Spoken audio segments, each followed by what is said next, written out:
Terima kasih Tuhan buat kasih-Mu dalam hidup kami.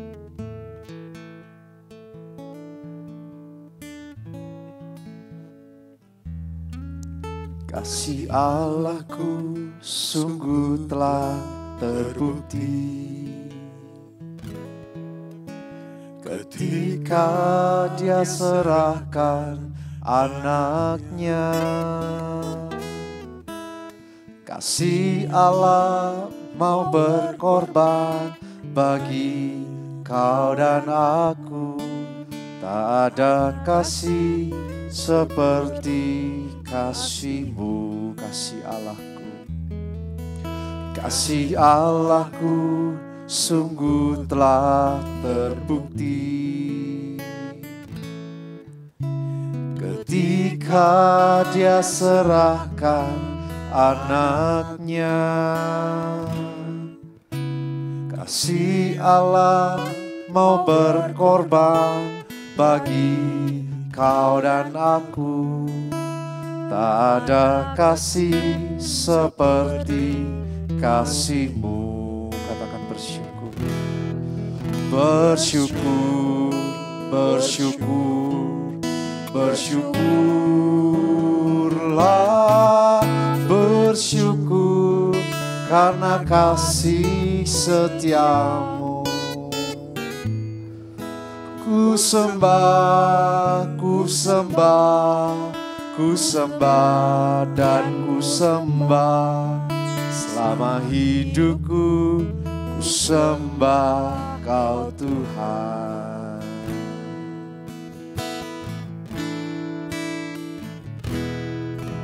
Kasih Allahku sungguh telah terbukti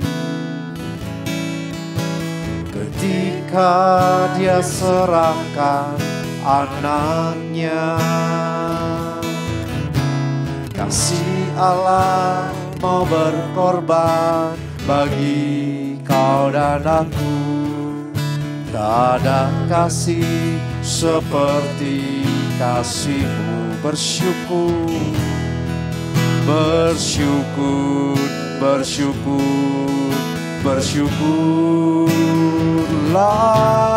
Bersyukur karena kasih setia-Mu.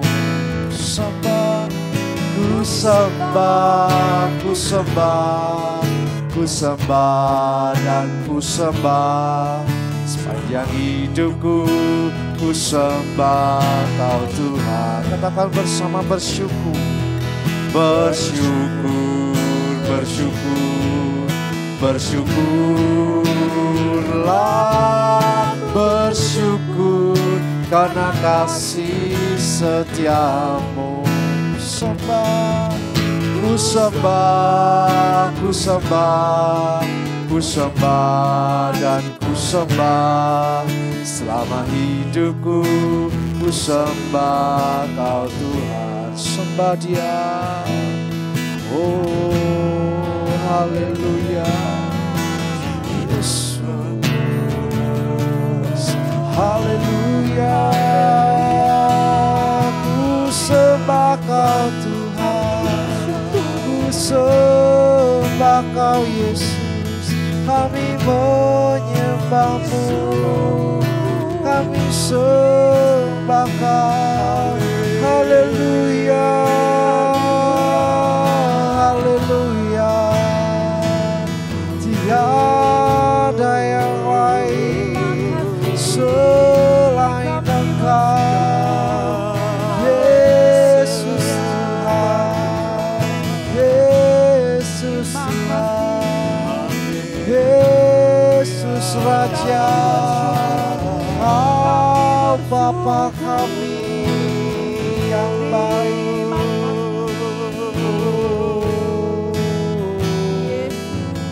Haleluya. Haleluya. Kami bersyukur. Kami bersyukur. Kami bersyukur.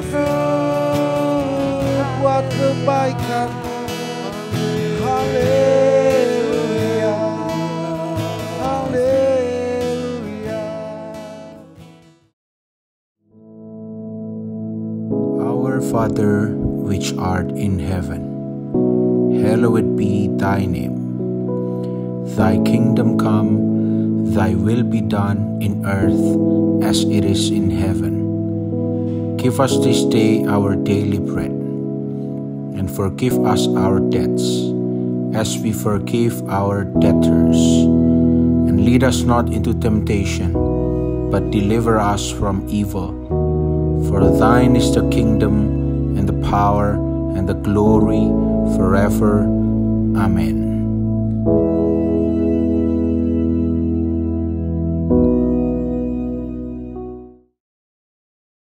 Ya, Shalom, selamat pagi Bapak Ibu Saudara. Pada pagi hari ini kita sama-sama akan merenungkan firman Tuhan.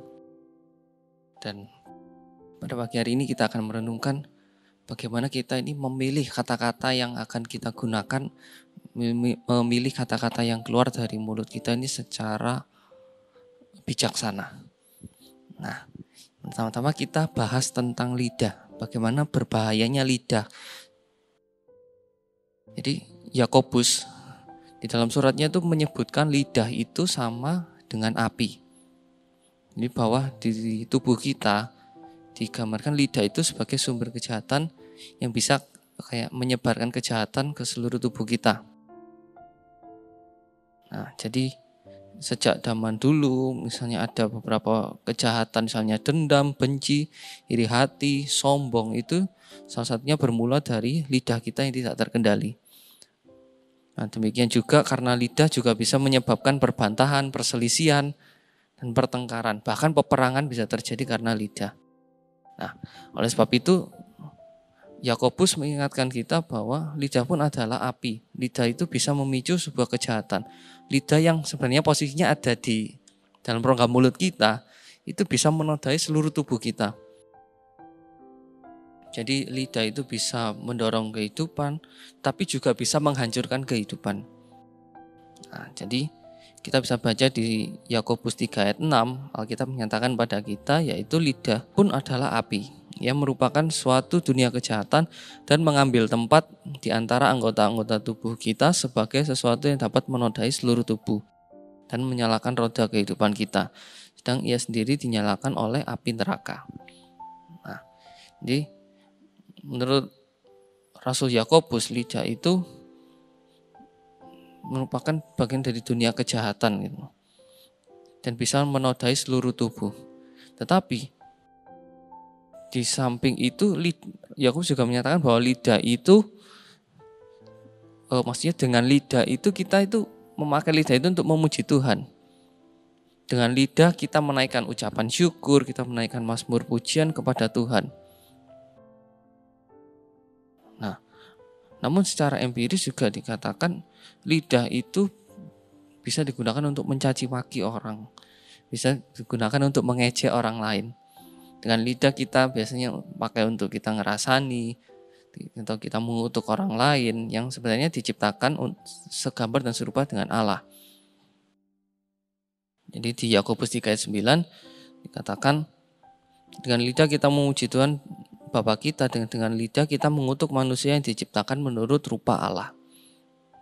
Jadi Yakobus mengatakan bahwa dari mulut yang satu ini bisa keluar berkat maupun keluar kutuk. Dari mulut yang satu keluar pujian, begitu pula bisa keluar makian. Nah, oleh sebab itu kita mengingatkan bahwa kita harus menggunakan lidah kita secara bijaksana. Nah, kita bisa lihat bahwa di sekitar kita begitu banyak relasi yang rusak karena salah paham. Dan itu juga disebabkan oleh lidah yang kurang terkendali. Masing-masing orang menilai apa yang didengar, apa yang dilihatnya itu secara liar. Jadi penilaiannya secara liar, tidak terkendali. Masing-masing menilai berdasarkan pemikiran dan idenya sendiri. Nah, jadi setelah melewati beberapa mulut, perkataan dari seorang ke orang lain berikutnya, itu cerita telah berkembang dan menjadi tidak terkendali, jauh dari realita yang sesungguhnya. Jadi jauh sebelum Yakobus menulis kitabnya, penulis Amsal telah memberikan peringatan kepada kita untuk menjaga mulut kita agar berkata benar tentang segala sesuatu. Jadi Amsal 10 ayat 11a mengatakan mulut orang benar adalah sumber kehidupan. Kemudian di ayat-ayat berikutnya juga dikatakan intinya mulut orang benar mengeluarkan hikmat. Jadi di mulut orang benar itu terdapat hikmat. Perkataannya itu membangun dan menyemangati. Dan tentu saja apa yang keluar dari mulut kita itu bersumber dari pikiran kita. Pikiran yang benar akan menghasilkan kata-kata yang benar. Saat pikiran Anda tertuju pada Kristus, Anda akan menghasilkan kata-kata yang sesuai dengan firman Allah. Dan sebaliknya, pikiran yang jahat akan menghasilkan kata-kata yang jahat. Nah, jadi berhati-hatilah dengan apa yang kita dengar dan kita lihat. Cerdaslah untuk memilah bagian mana yang harus disimpan dalam hati, atau ada bagian lain yang nggak harus kita masukkan dalam hati atau kita biarkan saja. Dan mungkin ada beberapa hal yang perlu kita sampaikan kepada orang lain. Jadi bijaklah dalam mengelola setiap perkataan dan mencoba mengendalikan pikiran kita agar pikiran kita bisa mengeluarkan kata-kata yang positif.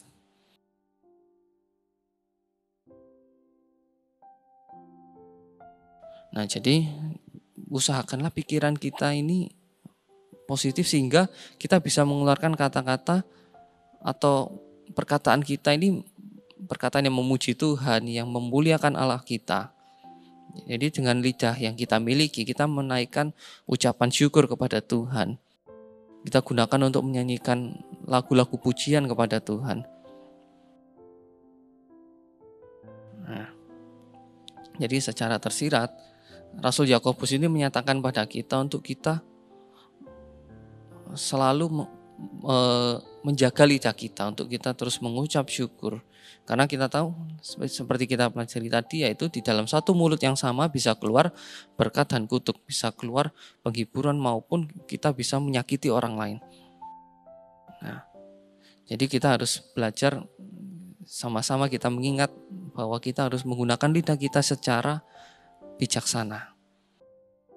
Nah, jadi kemudian kita di dalam perjanjian baru, nulis Ibrani ini memaknai ulang korban syukur bukan lagi sebagai korban yang disembelih, namun dalam tindakan kehidupan kita memuliakan Allah. Salah satunya ucapan syukur itu bisa korban syukur itu bisa dilakukan dengan mengucap syukur. Jadi tindakan yang memuliakan Allah itu adalah tindakan yang ucapan bibir kita yang memuliakan Allah. Jadi Paulus menulis surat kepada jemaat di Roma, yaitu karena itu saudara-saudara, demi kemurahan Allah aku menasihatkan kamu supaya kamu mempersembahkan tubuhmu sebagai persembahan yang hidup, yang kudus dan yang berkenan kepada Allah. Itu adalah ibadahmu yang sejati. Jadi Rasul Paulus mengingatkan pada kita untuk kita mempersembahkan tubuh kita sebagai persembahan yang hidup. Jadi kita menggunakan lidah kita di dalam tubuh kita ini, kita menggunakan lidah kita untuk kita mengucap syukur kepada Allah, kita memberikan ucapan syukur kepada Allah, memberikan persembahan yang terbaik kepada Allah. Jadi mari awali pagi hari kita dengan kita mengucap syukur kepada Allah sesuai tema gereja kita pada tahun ini, yaitu mengucap syukur. Bagaimana kita di pagi hari ini kita awali dengan mengucap syukur karena kebaikan Tuhan yang sudah Tuhan lakukan sepanjang hidup kita maupun sepanjang hari kemarin juga. Tuhan sudah begitu baik pada kita. Jadi mari kita awali hari kita dengan mengucap syukur, menggunakan lidah kita sebaik-baiknya untuk mengucap syukur pada Tuhan, bukan untuk mengeluarkan perkataan yang menyakiti orang lain. Jadi gunakan lidah kita secara bijaksana untuk mengucap syukur, untuk saling membangun dengan orang lain. Dan mari kita berdoa. Makasih Tuhan Yesus untuk firman-Mu yang sudah mengingatkan kami semua untuk kami terus mengucap syukur kepadamu menggunakan lidah kami. Kami mengeluarkan perkataan yang positif, mengeluarkan perkataan yang membangun orang lain. Dan biar hidup kami selalu mempermuliakan nama-Mu, hidup kami menjadi berkat bagi lingkungan sekitar kami, sehingga orang-orang di sekitar kami bisa melihat Engkau melalui kehidupan kami. Dan ajar kami untuk terus melekat dengan-Mu, untuk terus menjaga perkataan kami, supaya kami bisa terus mengucap syukur kepada-Mu. Dan biar kami awali hari ini dengan kami mengucap syukur karena Engkau sudah begitu baik dalam hidup kami, karena Engkau sudah menyertai kami, kasih setia-Mu selalu baru bagi kami. Terima kasih Bapa, kami syukur kepada-Mu di dalam nama Tuhan Yesus telah berdoa, amin. Selamat pagi dan Tuhan Yesus memberkati.